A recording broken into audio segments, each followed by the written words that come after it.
दरवाजे की घंटी लगातार बजे जा रही थी। उन्नति ने जैसे ही दरवाजा खोला, रितेश गुस्से में भुनभुनाता हुआ घर में दाखिल होते ही बोला, कितनी देर लगा दी दरवाजा खोलने में? कब से घंटी बजा रहा हूँ। अरे आ ही तो रही थी, 1 मिनट भी नहीं लगा। उन्नति ने दरवाजा बंद करते हुए कहा। बेटे को देख उसके पिताजी राजेंद्र जी ने रोज की भांति पूछा, आ गए बेटा? पिता को बैठक में बैठा देख बड़े ही रूखे तरीके से हाँ बोलकर रितेश अपने कमरे में चला गया। उसके पीछे पीछे उन्नति भी। क्या हुआ, इतने गुस्से में क्यों हो? उन्नति ने धीरे से पूछा। अरे कॉलोनी वाले सारे फिर वही बात कर रहे हैं कि राजेंद्र जी सठिया गए हैं, इसीलिए प्लास्टिक की थैलियां लेकर यहाँ वहाँ रखते रहते हैं। लगता है उनके बेटे बहू उनको अच्छा खाना नहीं देते, इसीलिए बेचारे चुपचाप रोज अंधेरे में उसे प्लास्टिक थैलियों में बांधकर घर के आसपास फेंक देते हैं। तंग आ गया हूँ मैं ये सुन सुनकर, रितेश झल्लाते हुए बोला। पर अब पिताजी को क्या कहें और कैसे कहें? उन्नति अपनी मजबूरी बताते हुए कहा। रितेश गुस्से में बोला, कहना तो पड़ेगा ना, लोग तरह तरह की बातें बना रहे हैं, अब तो इज्जत का सवाल हो गया है। आप टेंशन न लो, रिलैक्स करो, कुछ सोचते हैं। उन्नति रितेश को चिंतित होते देख कहा। राजेंद्र जी बड़े सरकारी ओहदे से रिटायर्ड थे और कानून कायदे के बड़े पाबंद। घर का कानून था कि रात का खाना सब साथ खाएंगे। उसी अनुसार रात के खाने की टेबल पर सब इकट्ठा हुए, पर एक अजीब सी चुप्पी थी। राजेंद्र जी ने चुप्पी तोड़ते हुए पूछा, कुछ टेंशन में लग रहे हो? आज जब से दफ्तर से आए हो, क्या बात है रितु? कुछ नहीं पिताजी, बस ऐसे ही, रितेश नजरें चुराते हुए बोला। इसकी बचपन की आदत है, बातों को मन में छुपा के रखता है। राजेंद्र जी मुस्कुराते हुए अपनी बहू की तरफ मुखातिब होते हुए बोले। थोड़ा इंट्रोवर्ट है हमारा रितु। पापा, मैं अब 38 साल का हो गया हूँ, मुझे अब रितु मत बुलाया करें, मेरा नाम है ना, आप लोगों ने ही रखा है।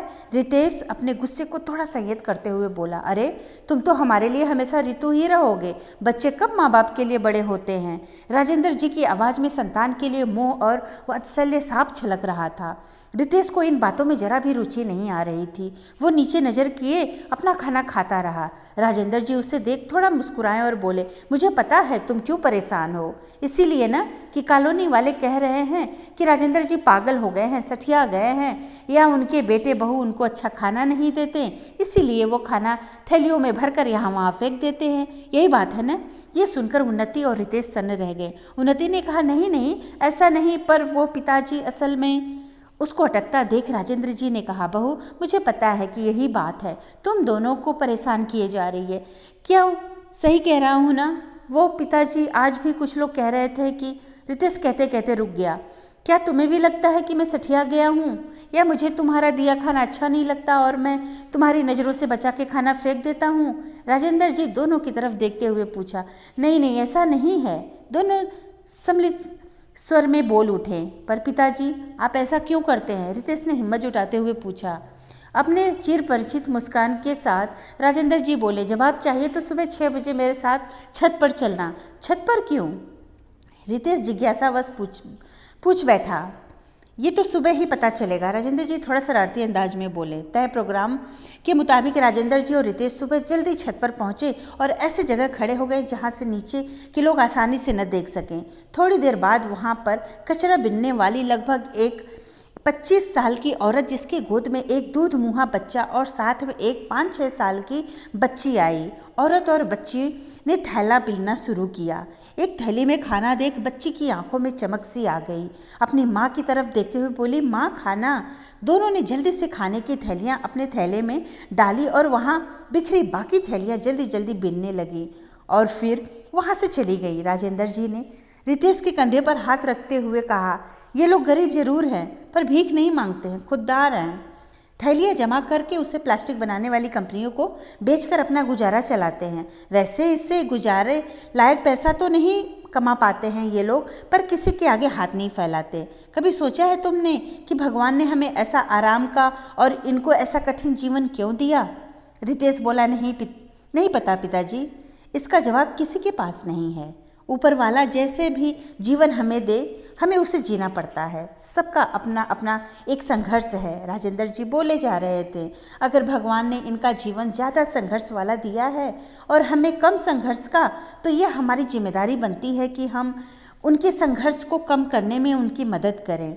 भगवान ने हमारा हाथ देने वाला बनाया है, क्योंकि हमें ऐसी कई झोलियों को भरना है और हम इनकी मदद करके भगवान के माध्यम बन रहे हैं।